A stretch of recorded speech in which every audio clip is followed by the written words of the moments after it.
Hello good evening students. देखो बच्चों, आज हम बात करेंगे बोर एटॉमिक मॉडल की। पिछले वीडियो लेक्चर में मैंने रुदरफोर्ड मॉडल समझाया था आपको। रुदरफोर्ड अल्फा स्कैटरिंग के बारे में हमने बात करी थी। उसकी कुछ लिमिटेशंस थी बच्चों, मैंने बता दी थी पिछले वीडियो लेक्चर में आप लोगों को। फिर भी एक बार देख लेते हैं क्या था रुदरफोर्ड मॉडल की लिमिटेशंस क्या थी बच्चों। Rutherford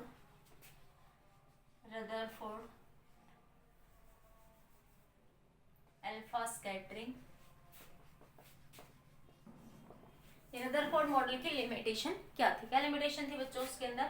he can not explain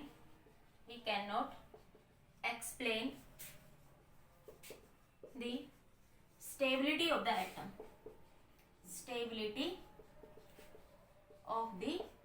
atom, वही बोर ने इसके बारे में कुछ एक्सप्लेनेशन बच्चों दिया था। He can not explain stability of the atom का मतलब मैंने समझाया था बच्चों कि आपके पास ये न्यूक्लियस है। रदरफोर्ड ने किसकी डिस्कवरी दी थी बच्चों? न्यूक्लियस। उसने कहा था कि एटम के अंदर एक ऐसी जगह है जहां पे सारा मास कंसंट्रेटेड है, ठीक है, जिसको क्या कहा था? न्यूक्लियस। और न्यूक्लियस पे चार्ज बच्चों जेड होता है, ठीक है। इसको क्या कहा था आपने? उसने न्यूक्लियस। और ये एटम है और इलेक्ट्रॉन रिवॉल्व करते हैं। उसने कहा कि जैसे आपके पास मैक्सवेल ने कहा था, फिफ्थ यूनिट में मैंने समझाया था कि इलेक्ट्रॉन रिवॉल्व करता हुआ, एक्सेलरेट करता हुआ कोई भी पार्टिकल है, charge particle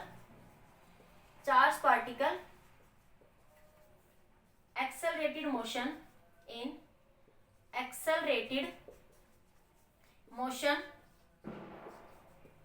radiate the energy, ठीक है। तो इसी बात को करते हैं यहाँ पे। उसने कहा कि आपके पास कि न्यूक्लियस है वो इलेक्ट्रॉन जो है वो न्यूक्लियस के चारों तरफ रिवॉल्व कर रहे हैं। इलेक्ट्रॉन न्यूक्लियस के चारों तरफ रिवॉल्व कर रहे हैं और रिवॉल्व करता हुआ हर एक ऑर्बिट में फाइनली वो किस में गिर जाता है बच्चों? न्यूक्लियस के अंदर।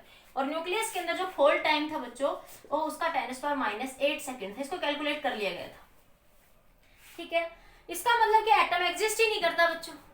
इसका मतलब तो क्या हुआ कि एटम एग्जिस्ट ही नहीं करता भाई। इलेक्ट्रॉन, हर एक एनर्जी, इलेक्ट्रॉन के पास ये एनर्जी भी है, ये भी है, ये भी, सारी एनर्जी एग्जिस्ट कर रही है। इसका मतलब तो इलेक्ट्रॉन के पास, ठीक है। तो एक पहला पॉइंट था कि इलेक्ट्रॉन जो आपके पास रदरफोर्ड जो है वो स्टेबिलिटी ऑफ द एटम को एक्सप्लेन नहीं कर पाया था। इसका दूसरा पॉइंट क्या था बच्चों? ही कैन नॉट एक्सप्लेन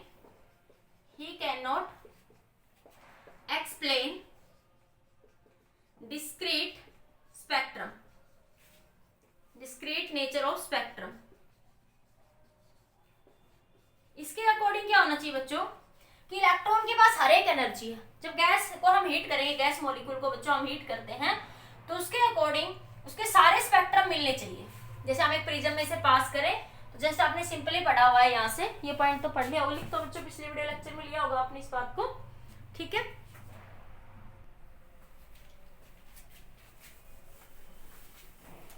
ये तो लिख तो लिया ही था बच्चों पिछले वीडियो लेक्चर में आपने ना। मैं जस्ट एक बार रिवीजन दे रही थी इसका आपको, ठीक है।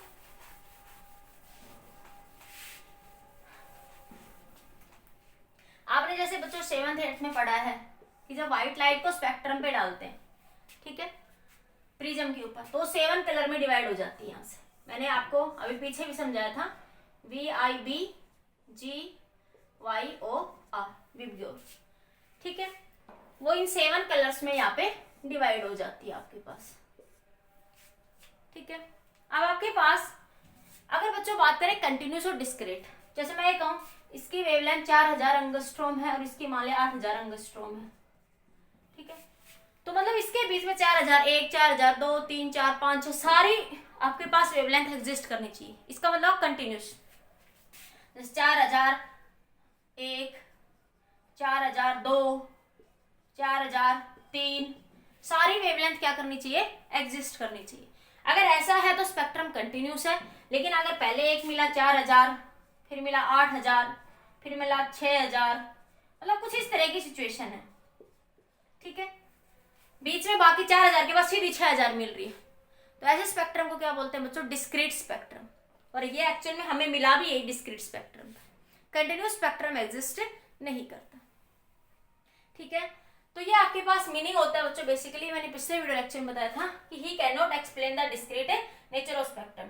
ये था बच्चों जब गैस मॉलिक्यूल को हीट करा गया, तो एक्सपेरिमेंटली आगे बताएंगे आज की वीडियो लेक्चर, कल के वीडियो लेक्चर में ज्यादा अच्छे से आएगा इसकी एक्सप्लेनेशन। कि आपके पास कुछ कलर थे, जैसे मैं कह दूं वायलेट था, फिर ग्रीन था, फिर रेड था, सारे कलर एग्जिस्ट नहीं कर रहे थे। अगर सारे कलर मतलब वायलेट भी बहुत डार्क, फिर फीका, फिर डार्क, बहुत डार्क, फिर थोड़ा फीका, फिर थोड़ा फीका, फिर थोड़ा ऐसे इस तरह से एग्जिस्ट कर रहा है, तो वो स्पेक्ट्रम कैसा है बच्चों, कंटिन्यूस है। लेकिन वायलेट है, फिर ग्रीन है, फिर रेड है, ऐसा स्पेक्ट्रम अगर हमें मिलता है तो उसे बोलते हैं डिस्क्रीट स्पेक्ट्रम। ठीक है, रदरफोर्ड के अकॉर्डिंग स्पेक्ट्रम कंटिन्यूस होना चाहिए, लेकिन ऐसा नहीं था बच्चों। एक्सपेरिमेंटली क्या पाया गया था कि स्पेक्ट्रम कैसा होता है आपके पास, डिस्क्रीट होता है। इसके बारे में बहुत ज्यादा एक्सप्लेनेशन हम नेक्स्ट लेक्चर में बात करेंगे। ठीक है, आज का हमारा टॉपिक है बच्चों बोहर एटॉमिक मॉडल। ठीक है, बोहर ने बच्चों अपने 3 पोस्टुलेट्स दिए थे, बाकी हम उसको 3, 4, 5 तक बता देते हैं। उस बात वही है, कहने का तरीका वही होता है। लोकल बुक्स में उसमें 4, 5 में लिख देते हैं, एनसीईआरटी सिर्फ 3 ही पॉइंट लिखती है। ठीक है, सबसे पहले बात करते हैं बच्चों क्वांटम कंडीशन। न्यूक्लियर कंसेप्ट तो किसने दिया था बच्चों, न्यूक्लियर कंसेप्ट किसने दिया था बच्चों, रदरफोर्ड ने। कि every atom have a central core where large amount of positive charge is concentrated, that is called nucleus. Every atom have central core where most of positive charge concentrated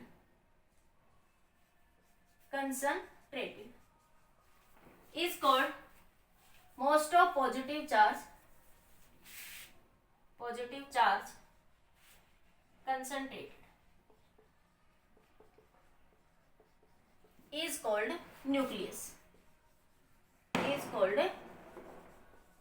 ये बच्चों Rutherford ने बता दिया कि atom के अंदर एक ऐसी जगह है जहां पे सारा एटम का मास जो है बच्चों कंसंट्रेटेड है। वहां पे सारे एटम का मास बच्चों, most of the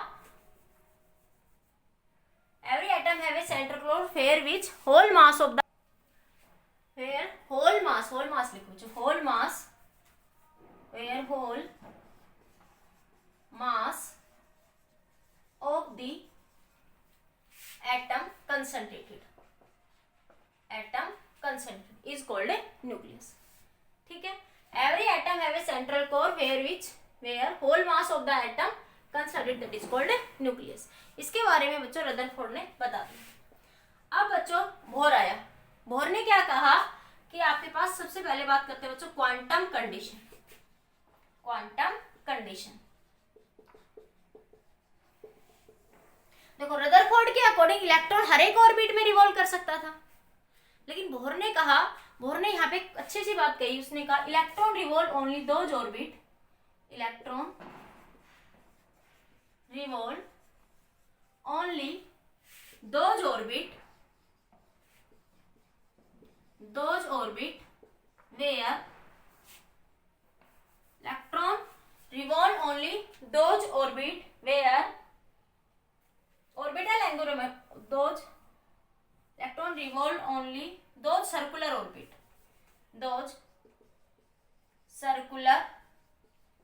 orbit which have electron revolve only those orbit which have the angular momentum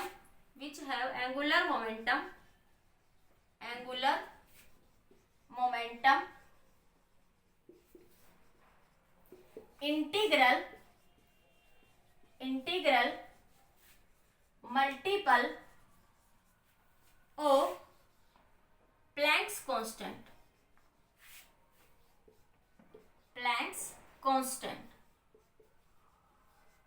मतलब कि इलेक्ट्रॉन जो है उन्हीं पर्टिकुलर सर्कुलर ऑर्बिट में रिवॉल्व करेगा जिनका एंगुलर मोमेंटम NH/2π के बराबर। एंगुलर मोमेंटम क्या होता है बच्चों, L = R क्रॉस P या RP sin थीटा। जो सर्कुलर ऑर्बिट में रिवॉल्व करता है न्यूक्लियस के चारों तरफ, तो एंगल 90 बच्चों। तो एल की वैल्यू क्या हो जाएगी एम वी आर, पी की वैल्यू एम वी और ये आर। तो यहां से मैं रिलेशन लिख सकती हूँ कि एम वी आर बराबर एन एच बाई 2 पाई। बोर्ज ने यहाँ पे एक बात कही बच्चों, अब उसके रदरफोर्ड के अकॉर्डिंग बच्चों इलेक्ट्रॉन हर एक ऑर्बिट में, वही इलेक्ट्रॉन एक पर्टिकुलर हर एक ऑर्बिट में रिवॉल्व कर सकता था, लेकिन रदरफोर्ड ने यहाँ पे एक बात कही बोर्ज ने क्या कहा, electron revolve only those circular orbit which have angular momentum integral multiple of Planck's constant. एक पर्टिकुलर ऑर्बिट में ही इलेक्ट्रॉन जो है बच्चों रिवॉल्व कर सकता है और उस पर्टिकुलर ऑर्बिट में उसकी कुछ एनर्जी होगी बच्चों। एक बार इतना लिखो, फिर इसी को आगे एक्सप्लेन करती हूँ, नोट करिए एक बार।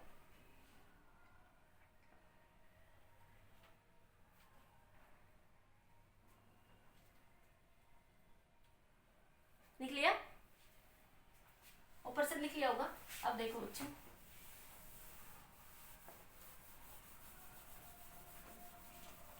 इसी बात को आप ऐसे भी लिख सकते हो, इसमें इसी का नंबर 1 पॉइंट लिख लो, ये इसी का नंबर 2 पॉइंट, ये इसी का ही है बच्चों ये पॉइंट, इसका 1 पॉइंट ये हो गया फोर्स कंडीशन का, इसको 3 लिख लो, 3 लिख लो आप, ठीक है। ये 2 पॉइंट चल रहा है, 3rd पॉइंट लिख लो आप लोग, ठीक है। Electron can revolve in certain, electron can revolve in certain, electron can revolve in certain stable orbit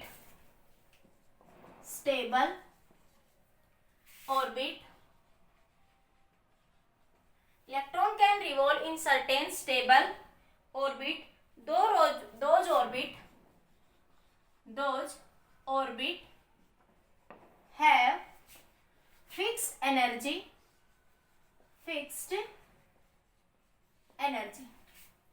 electron can revolve in certain stable orbit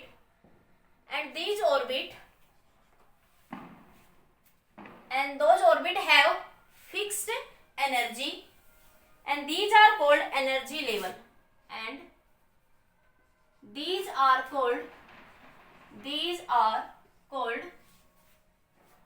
energy levels और स्टेशनरी ऑर्बिट।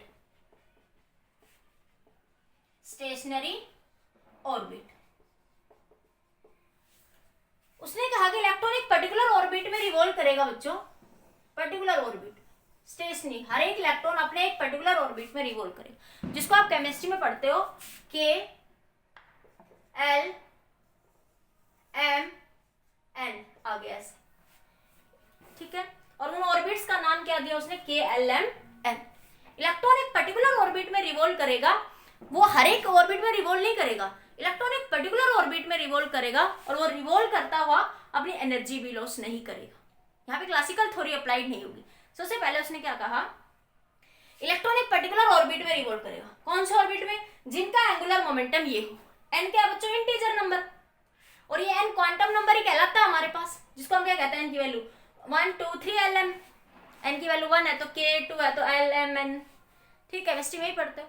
तो इलेक्ट्रॉन उन्हीं कुछ particular orbit में revolve करेगा जिसका नाम क्या है, के एल एम एन, ठीक है। एक बार नोट करिए बच्चों, और उसकी कुछ हर एक ऑर्बिट में फिक्स एनर्जी होगी। जैसे वो इस ऑर्बिट में रिवॉल्व करता है बच्चों, तो उसकी एनर्जी होती है -13.6 इलेक्ट्रॉन वोल्ट, इस ऑर्बिट में एनर्जी होती है -1.51, इस तरह से एनर्जी उसकी चेंज होती जाती है। तो इलेक्ट्रॉन जब इस ऑर्बिट में रिवॉल्व करेगा तो उसकी एनर्जी कुछ और होगी, इस ऑर्बिट में रिवॉल्व करेगा तो एनर्जी कुछ और होगी, बाहर वाले ऑर्बिट में रिवॉल्व करेगा तो उसकी एनर्जी कुछ और होगी। इलेक्ट्रॉन को पर्टिकुलर ऑर्बिट में रिवॉल्व करने के लिए फिक्स्ड एनर्जी होगी। ये मैं एनर्जी निकलवाऊंगी, अभी आपको बताऊंगी कैसे है, फिलहाल इतना नोट करिए।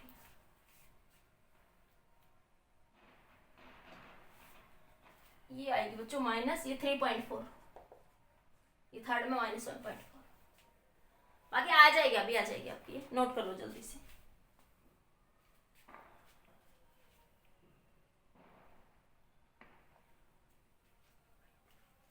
नोट कर लिया बच्चों। तो क्या समझ आया कि इलेक्ट्रॉन हर एक ऑर्बिट में रिवॉल्व नहीं करेगा, क्वांटम कंडीशन के अकॉर्डिंग पर्टिकुलर ऑर्बिट में रिवॉल्व करेगा, उन्हीं ऑर्बिट में रिवॉल्व करेगा जिसमें इलेक्ट्रॉन का एंगुलर मोमेंटम इंटीग्रल मल्टीपल होगा प्लैंक्स कांस्टेंट के, और जो पर्टिकुलर ऑर्बिट में रिवॉल्व कर रहा है स्टेशनरी ऑर्बिट में, तो उसकी कुछ एनर्जी होगी वहां पे फिक्स्ड। ठीक है, एक पर्टिकुलर स्टेशनरी ऑर्बिट में क्या करेगा, वो रिवॉल्व करेगा। ठीक है, इसको आप स्टेशनरी ऑर्बिट भी कह सकते हो, नाम लिख लो, स्टेशनरी ऑर्बिट। ठीक है, हो गया बच्चों। नेक्स्ट कंडीशन देखो, तीसरा पॉइंट देखो बच्चों यहां से,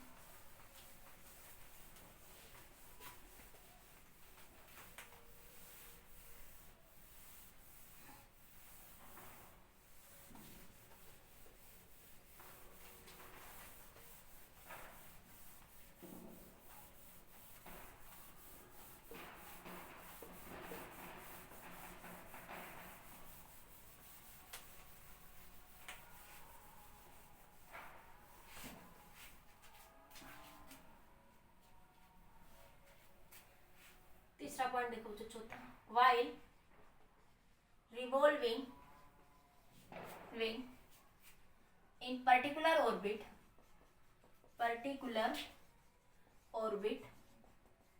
जिसको हम क्या कह रहे हैं बच्चों, स्टेशनरी ऑर्बिट,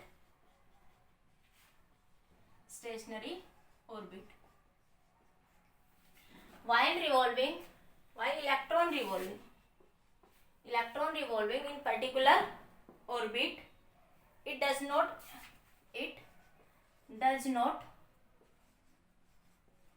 emit radiation। उसने कहा बच्चों कि इलेक्ट्रॉन जब पर्टिकुलर ऑर्बिट में रिवॉल्व, के सेल में, एल सेल में, एम में, एन में जो रिवॉल्व करेगा, ठीक है, तो उस पर्टिकुलर ऑर्बिट में वो रिवॉल्व कर रहा तो एनर्जी ऑर्बिट नहीं करेगा। जैसे बच्चों ये न्यूक्लियस है, ये K cell, L cell, M cell, ये K L M N cell है। ठीक है, जब इलेक्ट्रॉन अपने इस पर्टिकुलर ऑर्बिट में रिवॉल्व कर रहा है तो एनर्जी रेडिएट नहीं करेगा। अगर वो इस ऑर्बिट में रिवॉल्व कर रहा है अपना हर एक, क्योंकि इस ऑर्बिट में इलेक्ट्रॉन को रिवॉल्व करने के लिए पर्टिकुलर एनर्जी चाहिए, कितनी, 13.6 इलेक्ट्रॉन वोल्ट। ठीक है, 13.6 इलेक्ट्रॉन वोल्ट। इस ऑर्बिट में रिवॉल्व करने के लिए -3.4, -1.51, इस तरह से एनर्जी चेंज होती जाएगी। तो अगर इलेक्ट्रॉन, किसी इलेक्ट्रॉन के पास इतनी एनर्जी है, वो इस ऑर्बिट में रिवॉल्व कर रहा है, तो एनर्जी रेडिएट नहीं करेगा। अगर कोई इलेक्ट्रॉन इसमें रिवॉल्व कर रहा है तो भी वो कोई एनर्जी रेडिएट नहीं करेगा। उसने कहा क्लासिकल थ्योरी यहाँ पे 100% वैलिड नहीं होगी, ये क्वांटम फिजिक्स है। यहाँ पे क्लासिकल जो मैक्सवेल ने जैसा कहा था उसको भूल जाओ भाई, उसको याद मत रखो, वो यहाँ पे एप्लीकेबल नहीं होगी। उसने ऐसा कहा, उसने कहा कि classical electromagnetism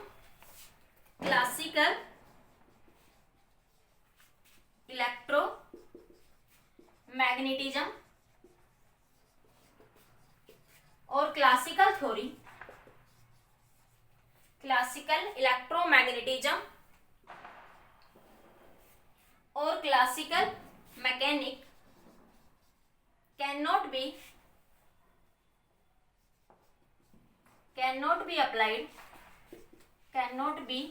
applied 100% in quantum mechanics। इसको क्वांटम मैकेनिक्स कह लो, मॉडर्न फिजिक्स कह लो, एटॉमिक थ्योरी कह लो। ठीक है, एटॉमिक लेवल कह लो, एटॉमिक थ्योरी भी कह सकते हैं, या एटॉमिक लेवल, मॉडर्न फिजिक्स।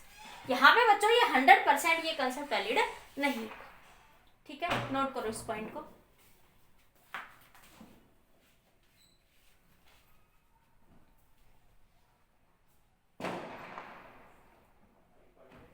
ठीक है, हो गया बच्चों।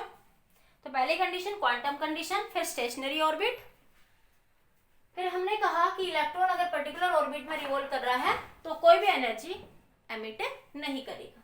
ठीक है, इसको आप स्टेशनरी ऑर्बिट के नाम से भी कह सकते हो गया। नेक्स्ट पॉइंट है बच्चों कि जब इलेक्ट्रॉन पर्टिकुलर ऑर्बिट, अगर इलेक्ट्रॉन एनर्जी को एब्जॉर्ब करता है, ठीक है, अगर इलेक्ट्रॉन पर्टिकुलर ऑर्बिट में रिवॉल्व कर रहा है तो बच्चों वो आपके पास कोई एनर्जी रेडिएट नहीं करेगा, कोई भी एनर्जी वहां पे रेडिएट नहीं होगी। ये बात 100% सही थी। ठीक है, फिर उसने कहा if any electron absorb energy, अगर कोई इलेक्ट्रॉन यहाँ से बाहर से कोई रेडिएशन डाल दी, कुछ भी करा हमने, ठीक है, उसको बाहर से कोई भी एनर्जी मिल गई इस इलेक्ट्रॉन को किसी भी तरीके से, तो वो अगर एक्स्ट्रा एनर्जी एब्जॉर्ब करता है तो वो एक या तो हायर लेवल में चला जाएगा या लोअर लेवल में जाएगा। या तो जैसे ये इलेक्ट्रॉन है, ये एनर्जी एब्जॉर्ब करके हो सकता है इस लेवल में आ जाए, या ये वाला इलेक्ट्रॉन एनर्जी को लॉस करके यहाँ आ जाए। जब इलेक्ट्रॉन किसी भी रीजन से कहीं से उसका एक्स्ट्रा एनर्जी एब्जॉर्ब हो रही है, तो जब वो एक लेवल से दूसरे लेवल में जाएगा तो वो लाइट रेडिएशन क्या करेगा, एमिट करेगा। लेकिन अगर वो पर्टिकुलर ऑर्बिट में रिवॉल्व कर रहा है जिसकी एनर्जी मान ली इसकी 13.6 है, अगर तो इसी ऑर्बिट में रिवॉल्व करेगा। अब एनीवे अगर हम इस इलेक्ट्रॉन को या इस इलेक्ट्रॉन को कुछ एनर्जी देते हैं या निकालते हैं किसी भी तरीके से, तो एक लेवल से दूसरे लेवल में जाएगा, के से एल में या एल से के में, ठीक है, या एल से एम में, एम से एन में, तो वो रेडिएशन एमिट करेगा। अदरवाइज वो रेडिएशन एमिट नहीं करेगा। अगर वो पर्टिकुलर ऑर्बिट में रिवॉल्व करा तो एनर्जी रेडिएशन एमिट नहीं करेगा, लेकिन किसी भी तरीके से अगर वो रेडिएशन एब्जॉर्ब करता है या एमिट करता है तो एक लेवल से दूसरे लेवल में जाएगा, के से एल में या एल से के में, और वो रेडिएशन क्या करेगा, एमिट करेगा। ठीक है, तो इस चीज को आप ऐसे लिख सकते हो, पॉइंट नंबर 5 लिख लीजिए इसको। If an electron emit if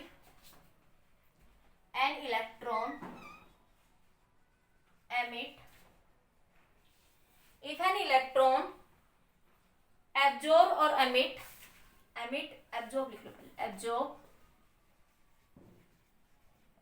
और emit energy,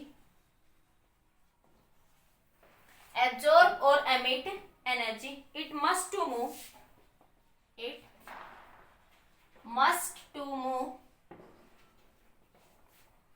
in different energy level,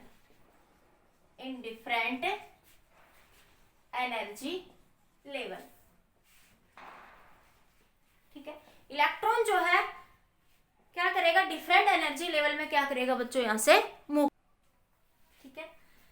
तो इफ एन इलेक्ट्रॉन एब्जॉर्ब, अगर इलेक्ट्रॉन एनर्जी एब्जॉर्ब करता है तो एक एनर्जी लेवल से काम मूव करेगा, दूसरे एनर्जी लेवल में मूव करेगा, और जो एक एनर्जी लेवल से दूसरे एनर्जी लेवल में मूव करेगा तो बच्चों लाइट रेडिएशन क्या करेगा, वो एमिट करेगा। ठीक है, एनर्जी लेवल में इधर ही लिख देती हूँ, डिफरेंट एनर्जी लेवल, और इफ एन इलेक्ट्रॉन एमिट और absorb the light radiation, absorb the light radiation, light emit or absorb the light radiation, then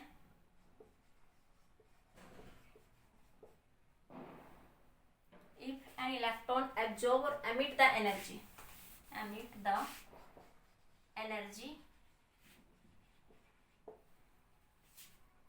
and when electron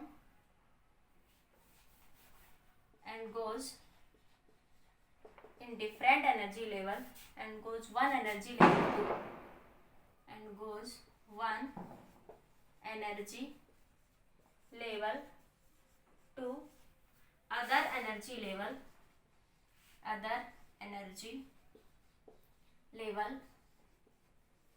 it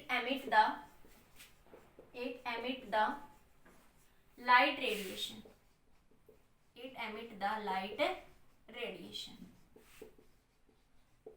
in the form of photon,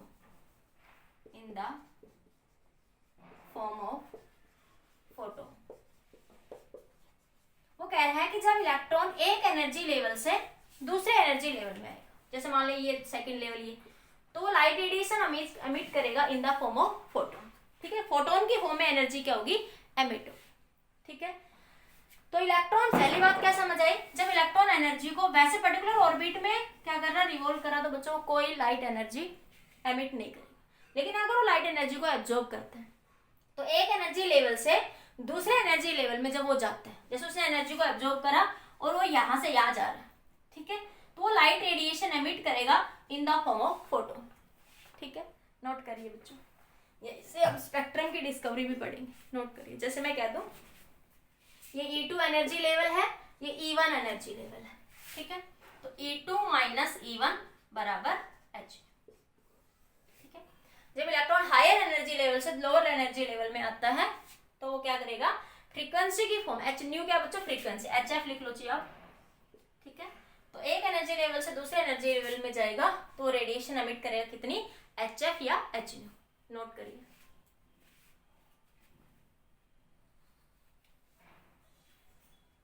note कर लिया बच्चों, जल्दी से note कर लो।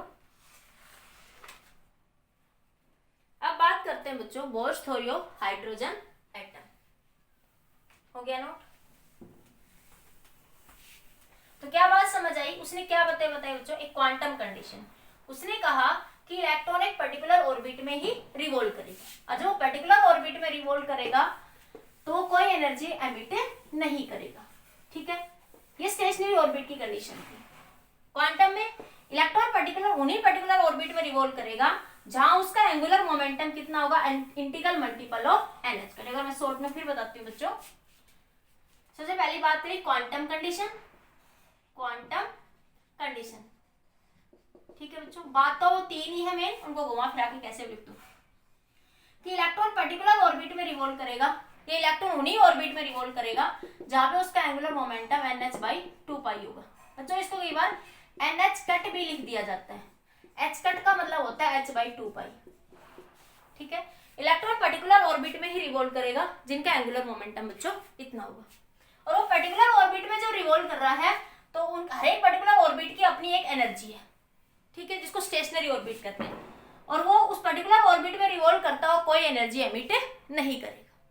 लेकिन अगर वो कोई एनर्जी एब्जॉर्ब कर लेता है इलेक्ट्रॉन, तो वो एक एनर्जी लेवल से दूसरे एनर्जी लेवल में जाएगा। इसको फ्रीक्वेंसी कंडीशन कहते हैं। जब एक इलेक्ट्रॉन जब वो एनर्जी एब्जॉर्ब करेगा बच्चों, तो एक एनर्जी लेवल से दूसरी कंडीशन कहते हैं स्टेशनरी ऑर्बिट। स्टेशनरी ऑर्बिट, ठीक है। पहली कंडीशन, इलेक्ट्रॉन उन्हीं ऑर्बिट में रिवॉल्व करेगा जिनका एंगुलर मोमेंटम NH/2π होगा, और इलेक्ट्रॉन पर्टिकुलर ऑर्बिट के LM ऑर्बिट में रिवॉल्व करेगा। ठीक है, जो पर्टिकुलर ऑर्बिट में रिवॉल्व कर रहा है तो कोई एनर्जी एमिट नहीं करेगा। while revolving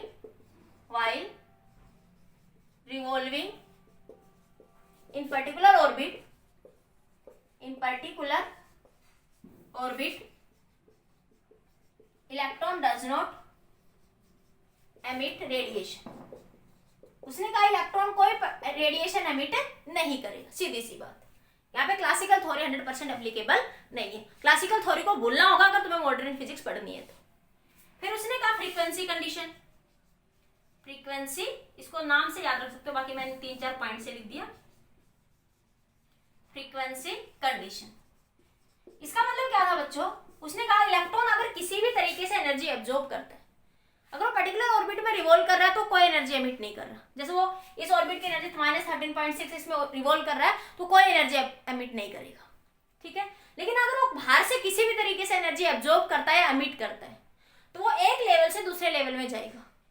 तो फ्रीक्वेंसी क्या करेगा, frequency of light radiation of photon energy क्या करेगा, एमिट करेगा, जिसको हमने लिखा E2 - E1/H। इतनी बातें ध्यान रखो, ये बोर्स के पोस्टुलेट्स थे 3 हमारे बेसिकली। इनको आप घुमा फिरा के 4-5 पॉइंट बना दो, 5-6 बना दो, कोई दिक्कत नहीं। समझ आए, मेन बात यही थी कि इलेक्ट्रॉन एक पर्टिकुलर ऑर्बिट में रिवॉल्व करेगा जिसका एंगुलर मोमेंटम NH/2π होगा। ठीक है, और पर्टिकुलर ऑर्बिट में रिवॉल्व करता हो कोई एनर्जी एमिट नहीं करेगा। ठीक है, उसने कहा क्लासिकल थ्योरी को यहाँ भूलना पड़ेगा तुम्हें अगर तुम्हें मॉडर्न फिजिक्स पढ़नी है तो। फिर उसने कहा कि जो पर्टिकुलर ऑर्बिट में रिवॉल्व करा तो कोई रेडिएशन एमिट नहीं करेगा, लेकिन अगर वो किसी भी तरीके से रेडिएशन एब्जॉर्ब करता है या एमिट करता है तो वो एक एनर्जी लेवल से दूसरे एनर्जी लेवल में जाएगा, और जो एक एनर्जी लेवल से दूसरे एनर्जी लेवल में जाएगा तो लाइट रेडिएशन एमिट करेगा। ठीक है बच्चों, नोट करिए।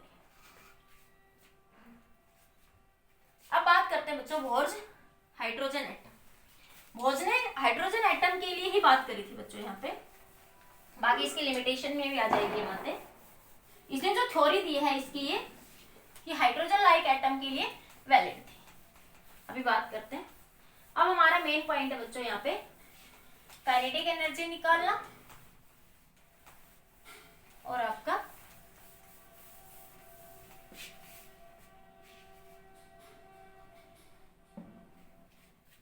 बोर्स थ्योरी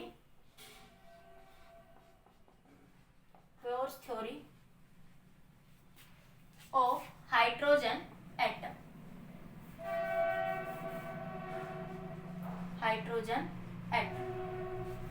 अब बात करेंगे बच्चों, उससे पोस्टुलेट में तो कह दिया इलेक्ट्रॉन रिवॉल्व कर रहा है, तो रिवॉल्व कर उसकी कुछ रेडियस भी होगी बच्चों। तो यहाँ पे हमें बेसिकली क्या निकालना बच्चों, radius, velocity, kinetic energy, potential energy, total energy. यहाँ से क्वेश्चन जरूर आता है बच्चों एक, ठीक है। तो देखो उसने कहा ये न्यूक्लियस है, पहले बात कर लेते हैं बच्चों वेलोसिटी, वेलोसिटी और वैसे साथ ही निकालते हैं हम लोग। आपके पास उसने कहा ये न्यूक्लियस है, इलेक्ट्रॉन उसके चारों तरफ रिवॉल्व कर रहा है, ठीक है। इलेक्ट्रॉन रिवॉल्व कर रहा है, तो ये तो रदरफोर्ड ने कहा था वो किस रिवॉल्व करेगा तो इन दोनों के बीच में कुछ फोर्स ऑफ अट्रैक्शन है, इलेक्ट्रोस्टैटिक फोर्स ऑफ अट्रैक्शन। इस पे चार्ज नेगेटिव, न्यूक्लियस पे चार्ज बच्चों जेड, ठीक है। तो आपके पास इन दोनों में कोई इलेक्ट्रोस्टैटिक फोर्स ऑफ अट्रैक्शन है बच्चों, और वो इस इलेक्ट्रोस्टैटिक फोर्स ऑफ अट्रैक्शन को इलेक्ट्रॉन किसकी फॉर्म में यूज कर लेगा, इस फोर्स को सेंट्रीपिटल फोर्स के बीच में, ठीक है। तो यहाँ पे लिख देंगे सेंट्रीपिटल फोर्स बराबर है इलेक्ट्रोस्टैटिक फोर्स। सेंट्रीपिटल फोर्स क्या होगा बच्चों, mv²/m, m is the mass of the electron, ठीक है। तो क्या बनेगा, इलेक्ट्रोस्टैटिक फोर्स कूलम्ब्स लो, k इलेक्ट्रॉन पे चार्ज इंटू न्यूक्लियस पे चार्ज Ze/r का स्केल। अट्रैक्शन इसलिए वो नेगेटिव नेगेटिव उधर लेके जाओ तो पॉजिटिव हो जाएगा, और आप ऐसे लिखना चाहो तो अट्रैक्शन होगा तो नेगेटिव चार्ज साइन क्या होता है अट्रैक्शन को, ठीक है, तो उधर जाएगा पॉजिटिव। तो क्या बना बच्चों, mv²/r k Ze²/r²। k की वैल्यू बच्चों ध्यान रखना हमेशा, पता भी है, बार बार बता चुकी हूँ पूरी इलेक्ट्रोमैग्नेटिज्म थ्योरी में, 1/4πε0। एक r से एक r यहाँ पे कैंसिल, तो यहाँ से r की वैल्यू क्या बन गई, kZe²/mv²। अब उसने बोर्स ने अपने पोस्टुलेट में एक बात कही थी कि इलेक्ट्रॉन उन्हीं ऑर्बिट में रिवॉल्व करेगा जिनका एंगुलर मोमेंटम क्या होगा बच्चों, मोमेंटम nh/2π, ठीक है।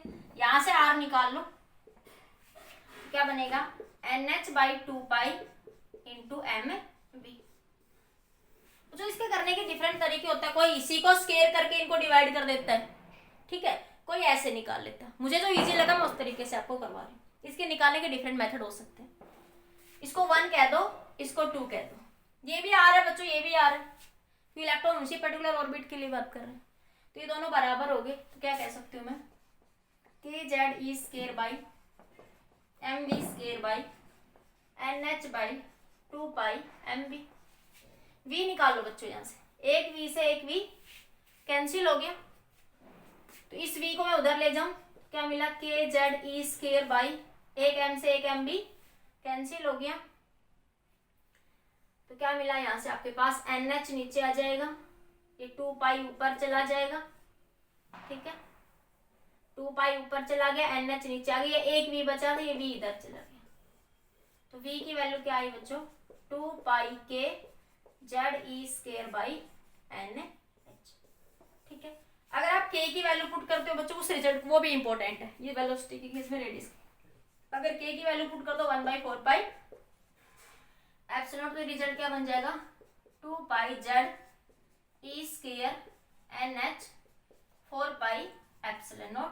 पाई से पाई कैंसिल, 2 से 2 कैंसिल, तो v की वैल्यू आ गई Ze²/nh/0 इंटू 2। तो ये वैल्यू किसकी आ गई बच्चों, वेलोसिटी। तो आप दोनों तरीके से रिजल्ट याद रख सकते हो। ये k की फॉर्म में बच्चों इसलिए बता रही हूँ क्योंकि k की वैल्यू आपको डायरेक्ट याद रहती है। k की वैल्यू कितनी होती है, ये 9 × 10⁹ तो न्यूमेरिकल्स थोड़ा इजीली हो जाता है, ठीक है। आप इसको याद रख लो, फिर याद रखो अगर k की वैल्यू पुट कर दोगे तो आपको यही रिजल्ट मिल जाएगा यहाँ पे, ठीक है। तो ये निकल गई वेलोसिटी, नोट करिए बच्चों। फिर रेडियस की बात करते हैं, तो वेलोसिटी क्या आ गई बच्चों आपके पास, मैं दोनों रिजल्ट लिखती हूँ यहाँ पे, 2π kZe²/nh, ठीक है, बराबर ZE² बाई 2NH एप्सिलॉन। कोई सी भी फॉर्म में याद करो बच्चों, दोनों रिजल्ट किसके हैं, वेलोसिटी। नोट कर लीजिए जल्दी से। हो गया नोट बच्चों?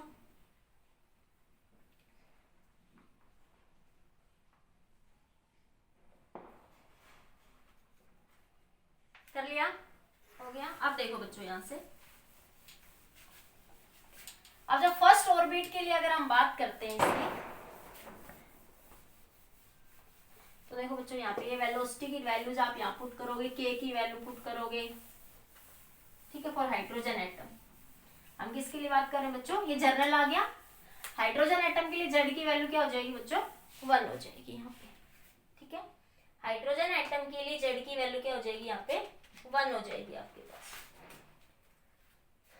तो क्या लिखो, देखो आपके पास v की वैल्यू क्या है यहाँ से, v इज इक्वल टू 2 पाई के जेड E² बाई NH, ठीक है। अगर फर्स्ट ऑर्बिट के लिए बात करें, जनरल कर बात करते हैं, ठीक है। जैसे 2 पाई की वैल्यू पता है, के की वैल्यू पता है आपको, पाई की वैल्यू पुट करेंगे 22/7, के की वैल्यू 9 × 10⁻⁹, इलेक्ट्रॉन पे चार्ज 1.6 10⁻⁻19, ठीक है। एच प्लैंक्स कांस्टेंट 6.6 10⁻34, ठीक है। ये सारी वैल्यूज बच्चों जब यहाँ पे आप पुट करोगे तो v की वैल्यू आपको कितनी मिल जाएगी, यहाँ से आपके पास 2.18 10⁻6, और ये बच्चों z by NH, in general लिख रही हूँ मैं, z बाई n, ठीक है। कितनी आएगी, 2.18 10⁻6 z बाई n, ठीक है, मीटर पर सेकेंड। अगर फॉर हाइड्रोजन एटम के लिए बात करें, हाइड्रोजन एटम, तो z की वैल्यू 1 हो जाएगी, ठीक है। तो ये बना आपके पास v की वैल्यू यहाँ से 2.18 10⁻6 बाई n।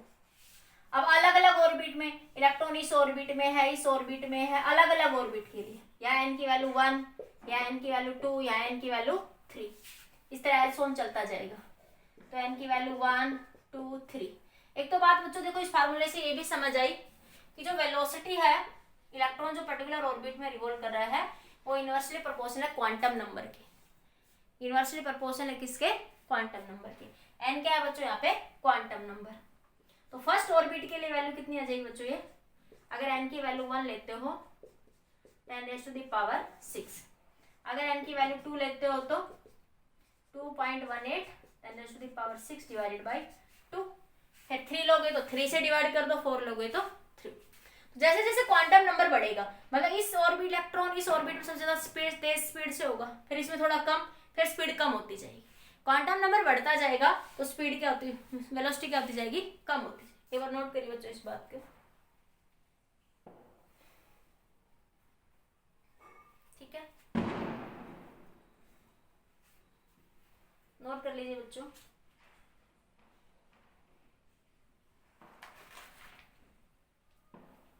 कर लिया नोट, हो गया।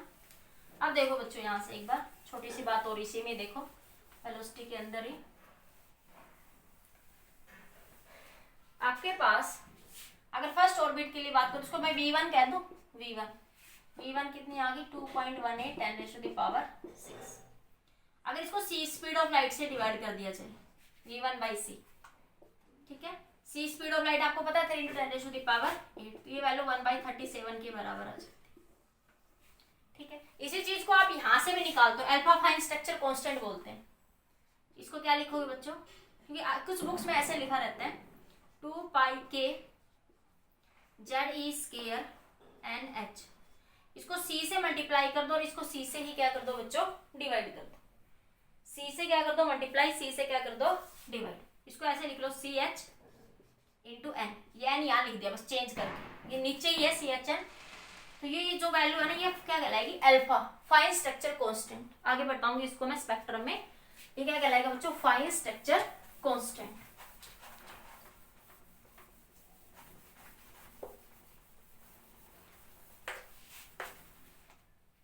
ये अल्फा क्या कहलाएगा, 2 पाई के ZE² बाई CH, इसको बोलते हैं बच्चों fine structure constant, fine structure constant. और इस अल्फा की वैल्यू जब सोल्व करते हैं बच्चों तो ये वैल्यू आती है आपके पास 1/37। इसमें के जेड सी एच की सबकी वैल्यू पुट करोगे तो यही 1/37। इसको देखो यहाँ पुट करके देखो तो ये बनेगा 1/37 इंटू सी बाई एन। अगर एन की वैल्यू 1 ले लू बच्चों में क्या बनाइए v बाई सी बराबर 1/37। तो वही आ गया ना। तो वो आता है इस तरीके से, ठीक है। इसको ऐसे कह दो कि स्पीड ऑफ लाइट के साथ हाइड्रोजन एटम के लिए, किसके लिए बच्चों, ये हाइड्रोजन एटम के लिए जब जेड की वैल्यू 1 ले रहे। अगर दूसरा कुछ होगा जेड की वैल्यू चेंज होगी तो ये वैल्यू चेंज हो जाएगी, सिर्फ हाइड्रोजन एटम के लिए फर्स्ट ऑर्बिट के लिए v और c का रेशियो ये आ रहा है, ठीक है। ये नोट करो बच्चों जल्दी से।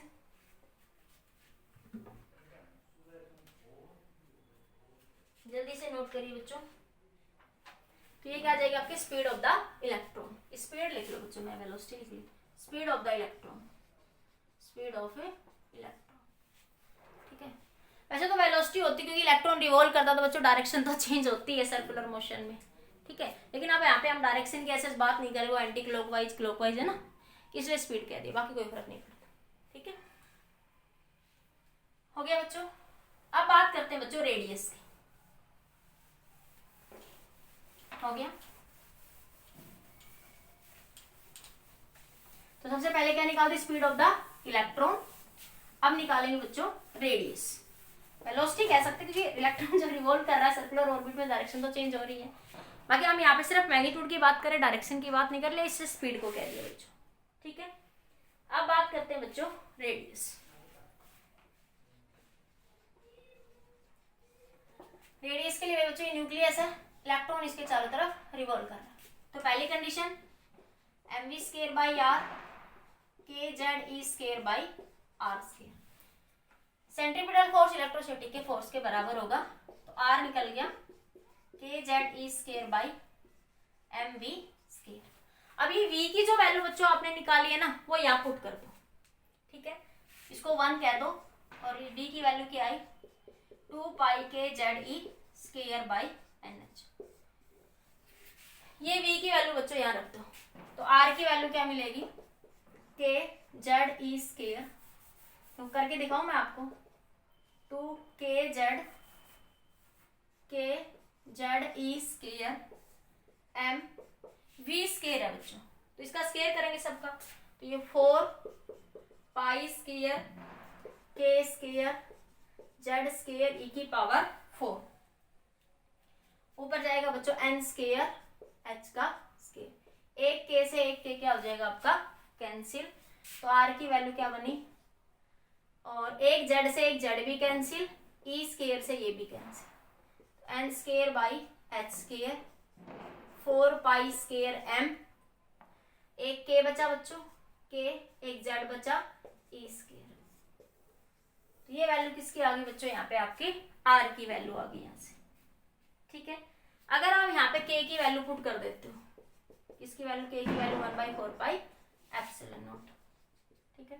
तो क्या बना n square h square 4 pi square m, k की वैल्यू 1/4 पाई एप्सिलॉन नॉट, ऊपर चला जाएगा z e स्क्वायर, तो 4 पाई से 4 पाई कैंसिल, तो ये बना n square h square divide by 2, ये एक पाई बचा हो, जो पाई स्क्वायर है ना, तो एक पाई से एक पाई कैंसिल हुआ, तो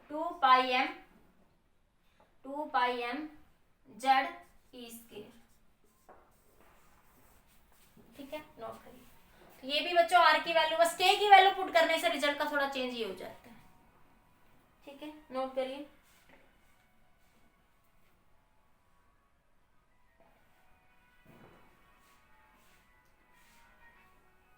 टू कहां से लिख गए बच्चों, 2 नहीं आएगा बच्चों यहाँ पे, ये 2 तो स्क्वायर का था ना, मैं गलती से लिख गई, पाई एम जेड ई स्क्वायर, ठीक है, पाई एम जेड ई स्क्वायर, एम का स्क्वायर होगा बच्चों यहाँ पे, है ना। देखो कहीं कुछ मिस्टेक तो नहीं होगी, एक बार चेक कर लो, चेक कर लो एक बार, कुछ मिस्टेक तो नहीं है। एन स्क्वायर एच स्क्वायर, ये एप्सिलॉन नोट रहेगा बच्चों यहाँ पे, पाई एम, ये एक पाई बचा हुआ था एम जेड ई स्क्वायर, ठीक है बच्चों। नोट करिए जल्दी से। अगर जेड की वैल्यू 1 ले ले फॉर हाइड्रोजन एटम, तो आर की वैल्यू क्या मिली बच्चों यहाँ से आपको, ये हटा दो। देखो आर की वैल्यू क्या मिली आपको यहाँ से, N square H square 4 pi square M K Z ई स्क्वायर। ठीक है, नोट कर लिया था ना बच्चों सबने। बस ये v की वैल्यू मैंने यहाँ पुट कर दी उसका स्क्वायर करके, तो ये आ गया था, कर लिया था ना note.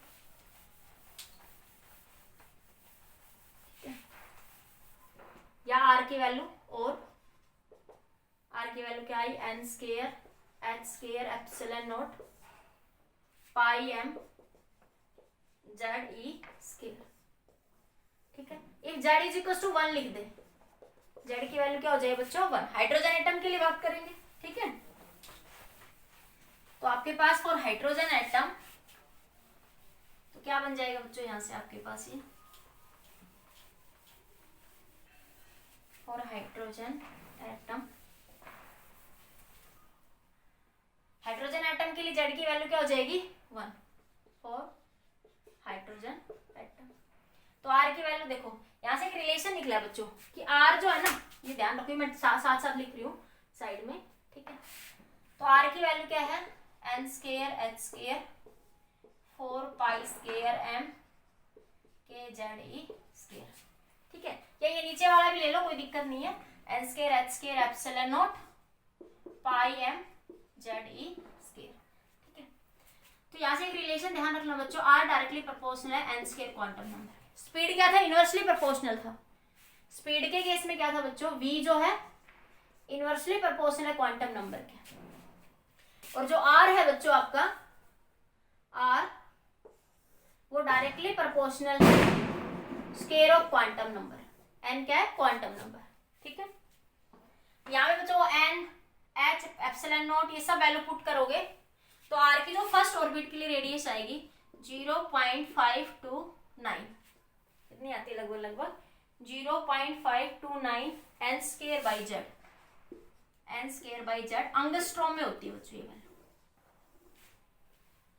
0.529 N square by Z, ये एन स्क्वायर और जेड। हाइड्रोजन एटम के लिए जेड की वैल्यू 1 हो जाएगी, तो फर्स्ट ऑर्बिट। इसको ऐसे भी लिख देते हैं बुक्स में कई बार 53 N square by Z angstrom. ठीक है, अगर आप बात करें for first orbit, for hydrogen atom के लिए जेड की वैल्यू 1 रख दोगे। ठीक है, और फर्स्ट ऑर्बिट के लिए एन की वैल्यू 1, तो आर फर्स्ट ऑर्बिट 0.53 एंगस्ट्रॉम। ठीक है, सेकेंड ऑर्बिट के लिए बात करोगे 0.53 इंटू बच्चों एन स्क्वायर है तो 2 का स्क्वायर, 2 का स्क्वायर मतलब बच्चों 4। ठीक है, तो इन जनरल आप इसको एन स्क्वायर लिख लो, तो n की वैल्यू 1 रखा तो ये आ गया, n की वैल्यू 2 रखोगे तो 0.53 इंटू 4, n की वैल्यू 3 रखोगे तो इंटू 9। ठीक है, तो इस तरह से फर्स्ट ऑर्बिट की रेडियस क्या है, ये न्यूक्लियस 0.53 एंगस्ट्रॉम, ऑर्बिट की रेडियस बढ़ती जाएगी किसमें 0.53 का 4 टाइम फिर 9 टाइम, तो ऑर्बिट की रेडियस चेंज इंक्रीज होती जाएगी। तो ये क्या बता रहा है कि जैसे जैसे क्वांटम नंबर इंक्रीज होगा वैसे वैसे रेडियस क्या होता जाएगी, ऑर्बिट की इंक्रीज होती जाएगी। नोट करिए इस पॉइंट को, जैसे जैसे क्वांटम नंबर इंक्रीज होगा तो रेडियस ऑफ द ऑर्बिट क्या होगी, इंक्रीज होगी। नोट करिए, और यहाँ पे क्या रिलेशन था, अगर n को इंक्रीज करोगे तो v क्या होगी, डिक्रीज। ठीक है, नोट करिए पॉइंट, जल्दी से नोट कर लीजिए बच्चा, हो गया। अब यहाँ पे एक क्वेश्चन देख लीजिए बच्चों, यहाँ से क्वेश्चन पूछ लेता है आपसे।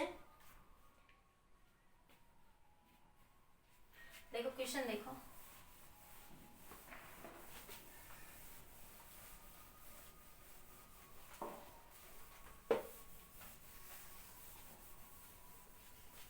क्वेश्चन पूछा है जैसे आपसे, एनसीईआरटी का क्वेश्चन है, विच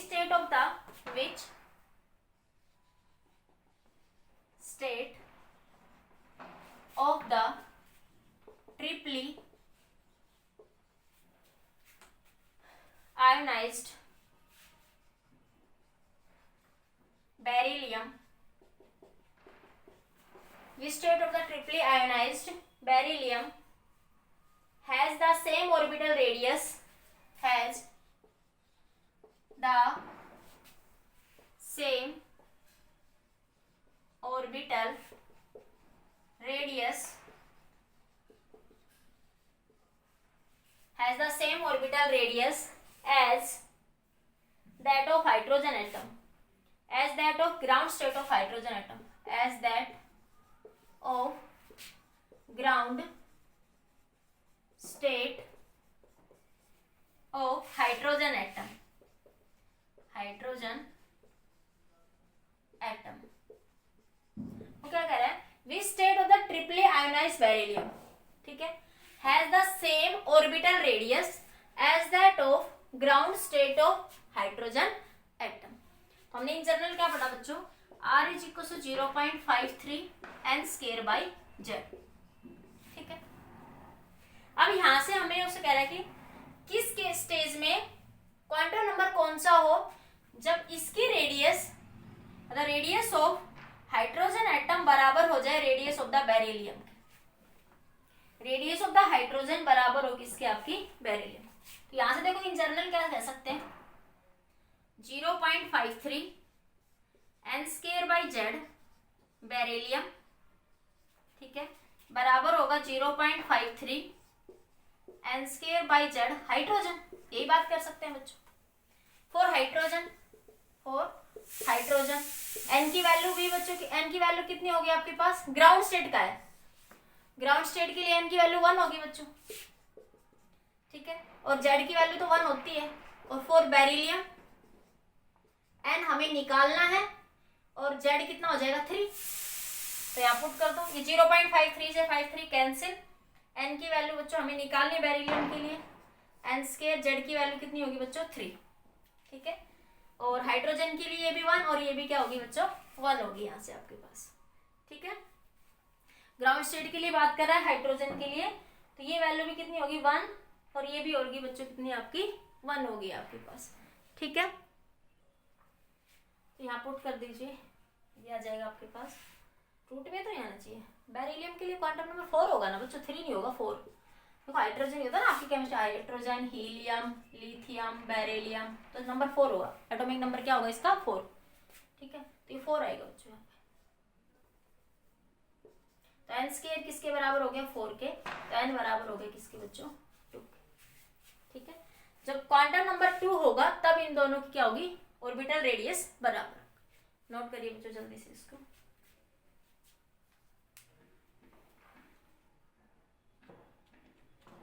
कर लिया नोट। नेक्स्ट बात करते हैं काइनेटिक एनर्जी, नेक्स्ट बात करते हैं बच्चों for kinetic energy, potential energy and total हो गया। तो देखिए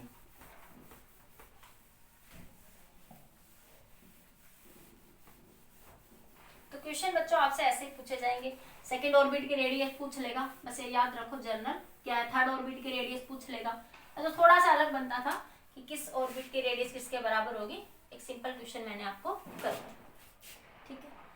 अब देखिए बच्चों बात करते हैं काइनेटिक एनर्जी। काइनेटिक एनर्जी का फॉर्मूला क्या होता है बच्चों, 1/2 mv का स्क्वायर, ठीक है। और अभी हमने पढ़ा था कि mv²/r बराबर है kZe²/r स्क्वायर के, एक r से एक r कैंसिल। काइनेटिक एनर्जी कभी नेगेटिव नहीं होती बच्चों, ध्यान रखिए। तो mv² की वैल्यू क्या आ गई, kZe²/r, यहाँ पुट कर दो 1/2, इसको 1 कह दो, इसको 2 कह दो, तो काइनेटिक एनर्जी mv² की वैल्यू यहाँ रख दो, या ऐसे भी कर सकते हो कि इस v की वैल्यू को उठा के यहाँ रख दो, आपकी मर्जी कैसे भी करना, आंसर फाइनली सेम आएगा टोटल एनर्जी का। तो ये बना बच्चों यहाँ से आपके पास kZe²/r, तो ये आगे बच्चों काइनेटिक एनर्जी, इसको नंबर 3 है। अब बात करते हैं पोटेंशियल एनर्जी। पोटेंशियल एनर्जी का फॉर्मूला क्या पढ़ा है बच्चों आपने, K Q1 Q2/r, charge into potential. भाई ये न्यूक्लियस का चार्ज और ये इलेक्ट्रॉन का चार्ज, तो Q1 charge on the electron और Q2 charge on the nucleus कितना होगा Ze, और इलेक्ट्रॉन पे चार्ज कैसा होता है बच्चों, नेगेटिव। इलेक्ट्रॉन पे चार्ज कैसा होगा यहाँ पे, नेगेटिव। तो पोटेंशियल एनर्जी क्या हो जाएगी बच्चों, K Z E into E minus E divide by R. तो यू क्या हो गया, minus K Z E square by. देखो यहाँ से एक रिलेशन भी दिख रहा है बच्चों, अगर मैं इन दोनों को डिवाइड करूँ थोड़ा सा यहाँ पे, बाकी वो रिलेशन समझ आएगा आपको बाद में। ये kinetic energy divide by potential energy.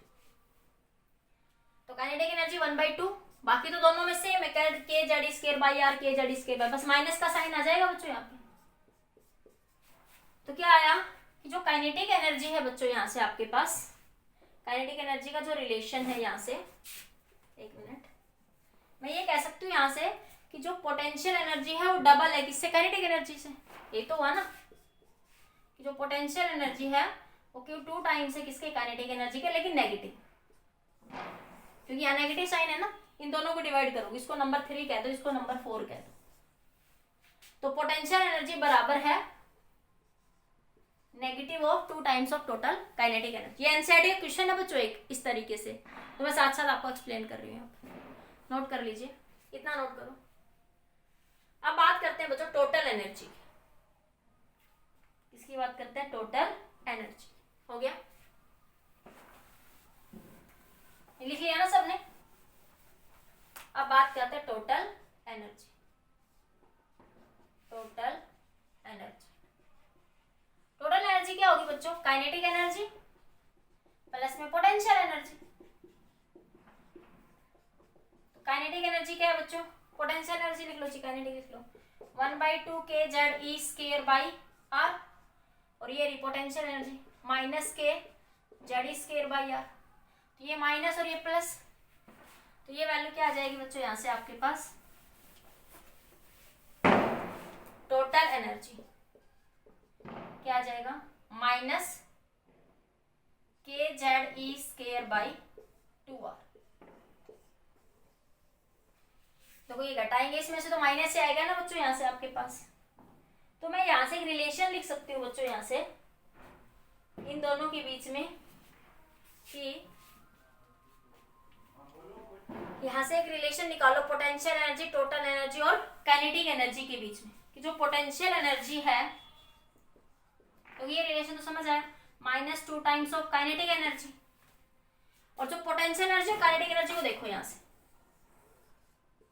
बस इसके नेगेटिव है दोनों, बस डबल का डिफरेंस है, तो क्या लिख सकती हूँ 2 टाइम्स ऑफ टोटल एनर्जी।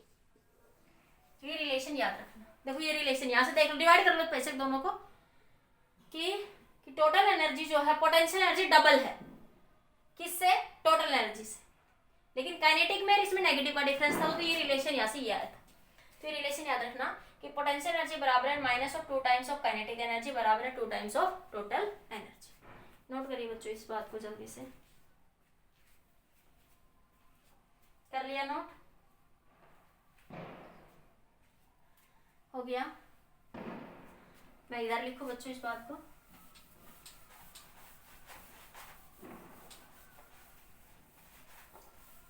अब देखो आपके पास जो टोटल एनर्जी आई बच्चों वो क्या आई, -के Z E square by 2r। अब ये जो r की वैल्यू निकाली है ना आपने, यहाँ पे पुट कर दो, ये वाली पुट कर दो, बाद में दूसरे तरीके से लिख लेंगे। r की वैल्यू क्या है, n square h square by 4 pi square m के जेड ई स्केयर। ये r की वैल्यू बच्चों यहाँ पे रख देना आप, ठीक है।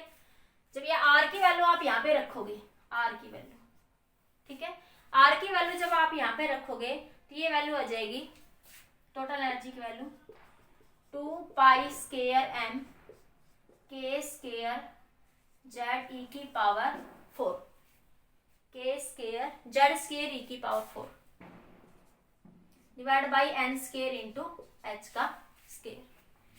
2 पाई स्केयर m के स्केयर जेड स्केयर ई की power 4 divide by n square into h square. एक बार नोट करो बच्चों इस रिलेशन को, फिर डिस्कस करते हैं डिटेल में इसको।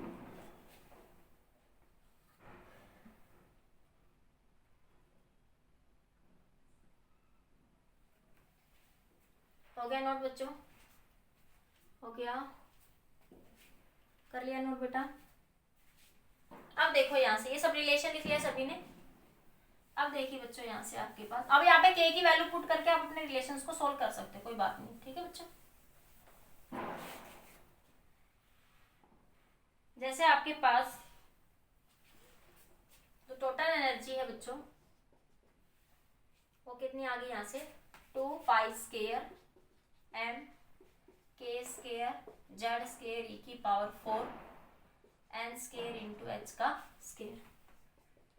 जो टोटल एनर्जी है, अगर मैं यहाँ पे k की वैल्यू पुट कर दूं बच्चों, अगर मैं k की वैल्यू पुट करूंगी तो रिलेशन मिलेगा -m z स्केयर e की power 4 -m z square e की power 4 8h square epsilon not.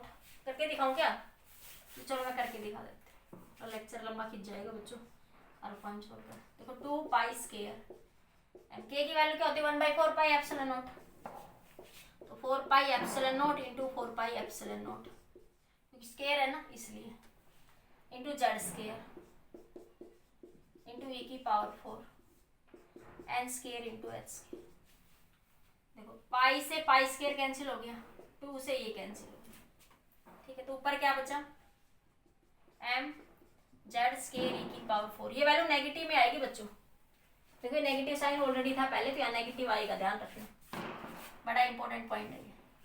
नीचे क्या बचा बच्चों 4 2 8 एप्सिलॉन नॉट का स्केयर, ये epsilon epsilon n square h square. बस ये k की वैल्यू थोड़ी पुट करने से वैल्यू चेंज हो जाती है, बाकी आप सिंपल तरीके से याद रख सकते हो। ठीक है, ये नोट करिए बच्चों इतना। तो टोटल एनर्जी का ये भी फॉर्मूला है बच्चों आपके पास, और टोटल एनर्जी का एक और फॉर्मूला आ गया आपके पास। यहाँ से मैं लिख दूं यहाँ पे टोटल एनर्जी क्या निकल के आई आपके पास, यहाँ से मैं इसको हटा देती हूँ। यहाँ पे आपने जब सोल्व करा तो एक फॉर्मूला आ गया -m z स्केयर e की power 4 8 epsilon not square n square h। ये दोनों इसलिए थोड़ा करके बता रही हूँ, कभी ऑप्शन में पूछ ले तो आप ध्यान रखना, बस k की वैल्यू चेंज कर दोगे। ऑप्शन में ये देख लो रिजल्ट k की फॉर्म में या दूसरी फॉर्म में, आप k वाले को याद रखो, अगर इस फॉर्म में है तो k की वैल्यू पुट करके आप उसको सोल्व कर दो, सारा याद रखने की जरूरत नहीं है बच्चों। ठीक है, नोट कर लिया? ये आगे बच्चों आपके पास टोटल एनर्जी। अब देखिए बच्चों, जब यहाँ पे हम लोग हटा दो ये सब, मैं नोट कर लिए। अब यहाँ पे जब आप लोग ये सारी वैल्यूज पुट करोगे तो जो टोटल एनर्जी की वैल्यू आएगी -13.6। ठीक है, Z square by N square, H की ई की के की एम की मास ऑफ द इलेक्ट्रॉन सब पुट करोगे बच्चों तो ये आ जाएगी। इलेक्ट्रॉन वोल्ट में है ये वैल्यू, किसमें है बच्चों ये वैल्यू? इलेक्ट्रॉन वोल्ट में। ठीक है, अगर जूल में पूछ ले तो जूल में होती 2.18 10⁻⁴ लगभग 18 Z square by N square और जूल। ठीक है, ये रिजल्ट जूल में होता है। जनरली हमारे ज्यादातर प्रॉब्लम इलेक्ट्रॉन वोल्ट में ही सोल्व होती है। ठीक है, तो आप इसको ज्यादा इंपॉर्टेंट याद है, नोट कर लीजिए।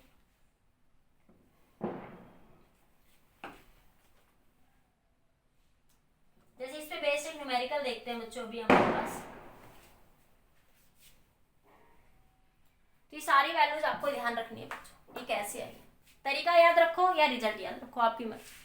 बस तरीका तो एक ही है बच्चों। सबसे पहले जो मैंने एक ही तरीका अपनाया, न्यूक्लियस है mv स्केयर बाई r को k Z E square by R square के बराबर पुट कर दिया, या फिर मैंने l is to mv square by N H by 2 pi, कहीं ना कहीं रिलेशंस को एडजस्ट करके मैं इसको निकालू।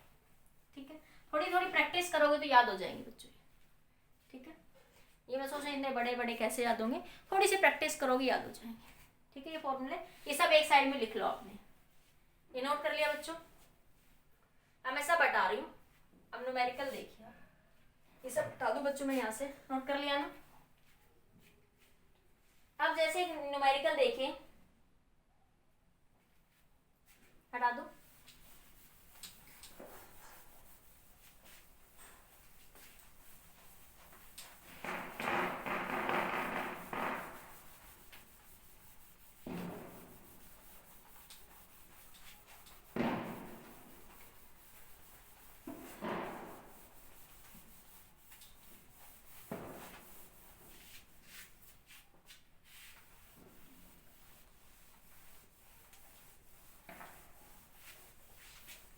ये सारे पैरामीटर्स बच्चों हमने निकाले, potential energy, radius, speed of electron, kinetic energy, total energy. Numerical देखिए बच्चों, which state of doubly ionised lithium, question है which state of doubly ionised state of lithium 2 positive, समझ आ गया। डबली का मतलब बच्चों लिथियम 2 पॉजिटिव, ठीक है। Li मतलब बच्चों lithium, has the same energy, has the same energy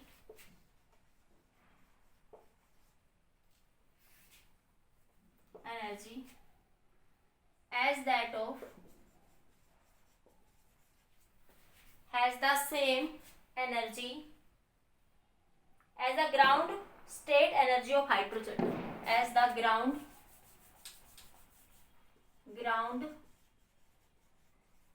state of hydrogen atom,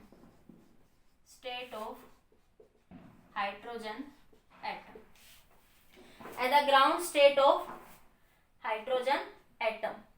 compare the radius of the two level, इसको बताइए पहले इस चीज को, ठीक है। वो कह रहा है कि which state of doubly ionised lithium has the same energy as that of ground state of hydrogen atom, ठीक है।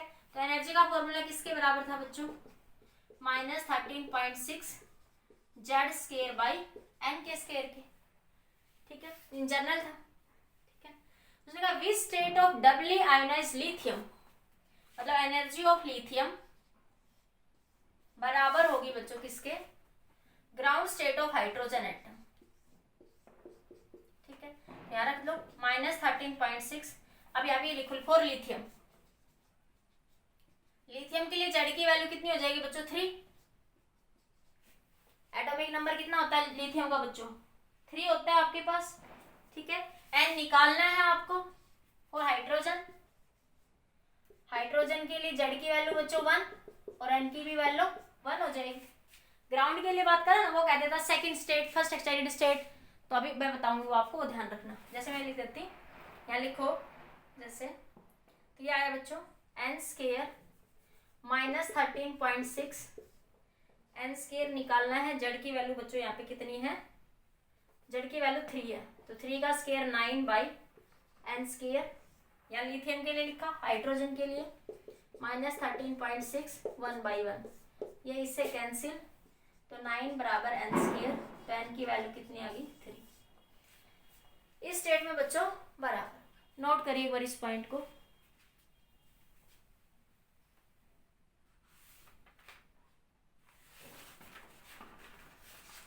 नोट कर लिया। अब देखो बच्चों एनर्जी डायग्राम की बात करते हैं, ठीक है। अब देखो एक बार ये मैं आपको बताती हूँ, जैसे यहाँ पे वो ग्राउंड स्टेट की जगह फर्स्ट एक्साइटेड स्टेट भी लिख सकता है, सेकंड एक्साइटेड स्टेट। अगर एन की वैल्यू 1 है तो ग्राउंड स्टेट, अभी समझा रही हूँ मैं। एन की वैल्यू 2 है तो फर्स्ट एक्साइटेड स्टेट, एन की वैल्यू 3 है तो सेकंड एक्साइटेड स्टेट, ये याद रखना। अगर वो कह देता है यहाँ पे फर्स्ट एक्साइटेड स्टेट, तो मैं एन की वैल्यू 2 लिखती यहाँ पे, ठीक है। वो लिख देता है एन की वैल्यू 3, वो कह देता सेकंड एक्साइटेड स्टेट, तो मैं एन की वैल्यू या ग्राउंड की जगह लिख देता सेकंड एक्साइटेड स्टेट, तो एन की वैल्यू मैं 3 लेती हूँ बच्चों, ठीक है ना, याद रखना। अभी बात करते हैं इसके बारे में, जल्दी से नोट कर लीजिए।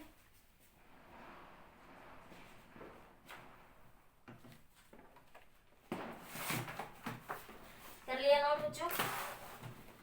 अब बात कर लेते हैं बच्चों इसका एनर्जी डायग्राम क्या होगा आपके पास, ठीक है, हो गया। बस छोटा सा लास्ट पॉइंट, फिर आपकी क्लास छोड़ देते हैं। कल के लेक्चर में बात करेंगे एनर्जी स्पेक्ट्रम की, फिर इसके पोस्टुलेट्स भी बात करेंगे, लिमिटेशंस क्या क्या थे, ठीक है।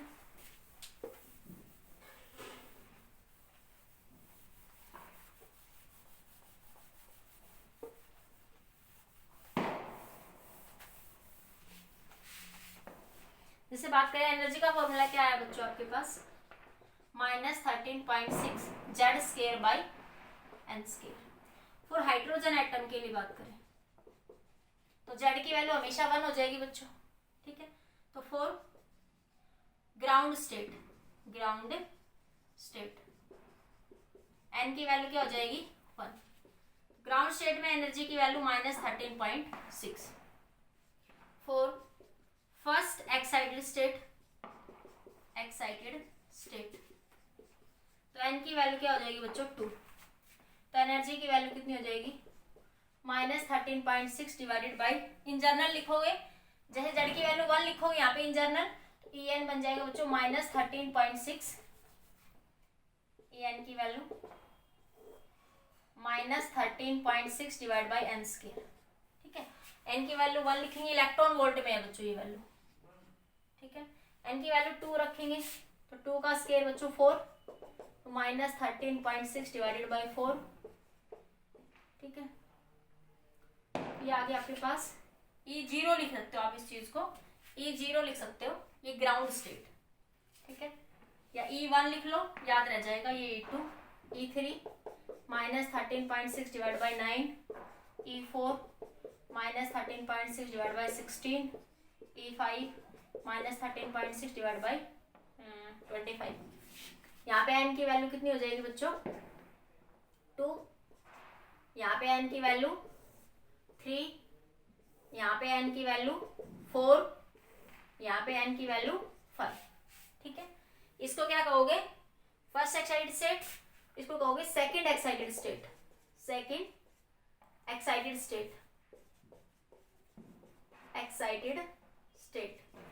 इसको थर्ड एक्साइटेड स्टेट, इसको फोर्थ, ये याद रखना बच्चों, इस तरह चलता जाएगा एक्साइटेड स्टेट ऐसो, ठीक है। इनको जब सोल्व करोगे तो ये एनर्जीज की कुछ वैल्यू मिल जाएगी आपको, अलग अलग स्टेट के लिए अलग अलग वैल्यू मिल जाएगी। जैसे ये वैल्यू मिल जाएगी -1.51 इलेक्ट्रॉन वोल्ट, ये 0.34 इलेक्ट्रॉन वोल्ट, माइनस में रहेगी, पर अभी समझाती हूँ माइनस का मीनिंग क्या है बच्चों आपके पास, ठीक है। ये मिली आपको 0.85, ये आपके पास ये वैल्यू मिलेगी 0.54 इलेक्ट्रॉन वोल्ट, इसको सोल्व करोगे तो 0.38 इलेक्ट्रॉन, ठीक है। इस तरीके से बच्चों ये वैल्यूज आपकी चेंज होती है। तो मैंने यही कहा था, उसने कहा कि इलेक्ट्रॉन अगर इस ऑर्बिट में है तो इलेक्ट्रॉन की एनर्जी इतनी होगी, अगले ऑर्बिट में एनर्जी चेंज हो जाएगी। ये ग्राउंड स्टेट, ये फर्स्ट एक्साइटेड स्टेट, फिर ये सेकंड एक्साइटेड स्टेट, ये -1.51, फिर ये 0.85, 3, 4, 8 इस तरह चलता जाएगा आपके पास, ठीक है। नोट करिए बच्चों।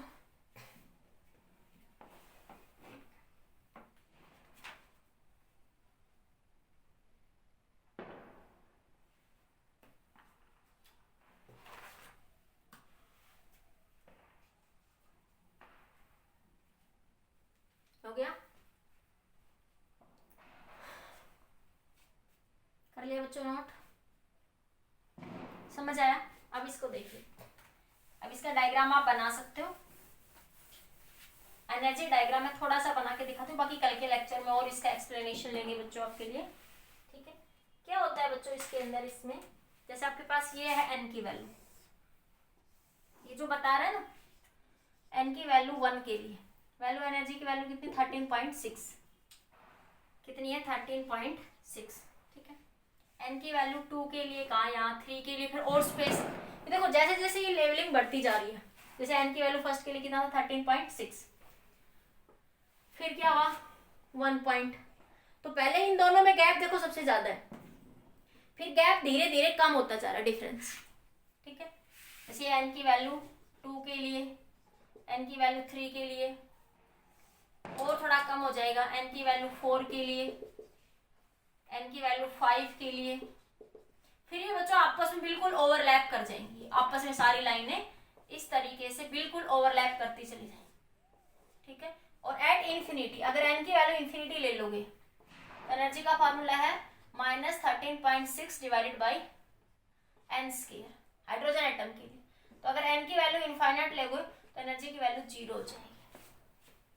एन की वैल्यू क्या लोगे इनफाइनाइट लोगे तो एनर्जी की वैल्यू क्या हो जाएगी बच्चों, यहाँ पे आपके पास 0 हो जाएगी आपके पास। ठीक है, इधर आप एनर्जी कह सकते हो, इधर क्वांटम नंबर ले लिया आपने। तो ये एनर्जी की वैल्यू -13.6 -1.51, फिर ये 0.85, फिर ये आपके पास 0.54, फिर ये 0.38। ठीक है, इस तरीके से बच्चों बाद में धीरे धीरे इनका गैप कम होता चला जाएगा। तो ये आपका एनर्जी डायग्राम इसका नोट करिए। ये दिख भी रहा है वैसे भी कि जैसे जैसे n बढ़ाओगे तो e की वैल्यू क्या होगी, डिक्रीज। ठीक है, नेगेटिव में डिक्रीज होगी, पॉजिटिव में बच्चों एक्चुअल में इंक्रीज हो रही है। बात करेंगे इसके बारे में, नोट करिए एक बार। तो जैसे जैसे n की वैल्यू बढ़ाओगे तो स्पेसिंग बिटवीन द लेवल्स क्या हो जाएगा, डिक्रीज। इनका बीच के जो डिफरेंस है लेवल का वो क्या होता चला जाएगा, डिक्रीज होता चला जाएगा। ठीक है, कर लिया नोट बच्चों। अब देखो मैंने क्या कहा कि एनर्जी की वैल्यू कितनी है, -13.6 इलेक्ट्रॉन वोल्ट। ठीक है, यही आपके पास एनर्जी की वैल्यू। तो ये नेगेटिव साइन क्या इंडिकेट कर रहा है बच्चों, कि negative sign indicate that, here note डाल के लिख लो, एनर्जी की वैल्यू ये नेगेटिव है। ठीक है, तो इसको आप लिख सकते हो the negative value of total energy, the negative value of total energy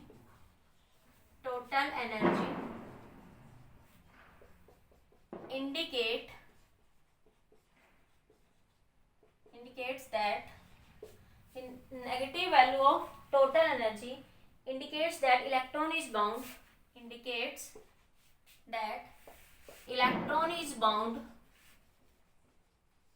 to the nucleus। Electron जो है बच्चों बाउंड है किससे, to the nucleus. Electron is bound to the nucleus and energy is required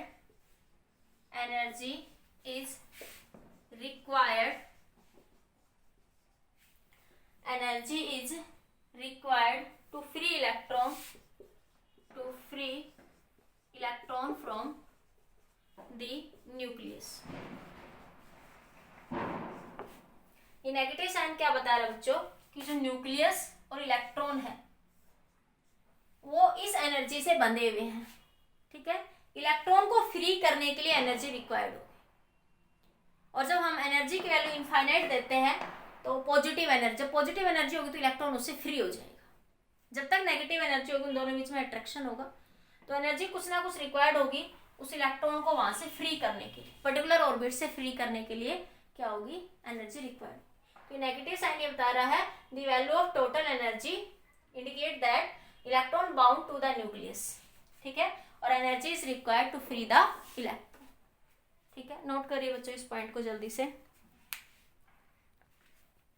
ठीक है बच्चों, आज का लेक्चर थोड़ा बड़ा हो गया, आज के लिए इतना ही। बाकी कल के लेक्चर में डिस्कस करेंगे स्पेक्ट्रम, एनर्जी स्पेक्ट्रम और लिमिटेशन। ठीक है बच्चों, आज के लिए इतना ही। ये नोट कर लेना, ये सारी बातें दोबारा से रिवाइज करके देख लेना अगर एक बार समझ ना आए तो। बाकी रिलेशंस थोड़े से एक दो बार करोगे तो याद हो जाएंगे। बाकी आप तरीका याद रखो कैसे आए, आपको रिजल्ट याद नहीं रहता तो तरीका याद रखो। ठीक है बच्चों, आज के लिए इतना ही।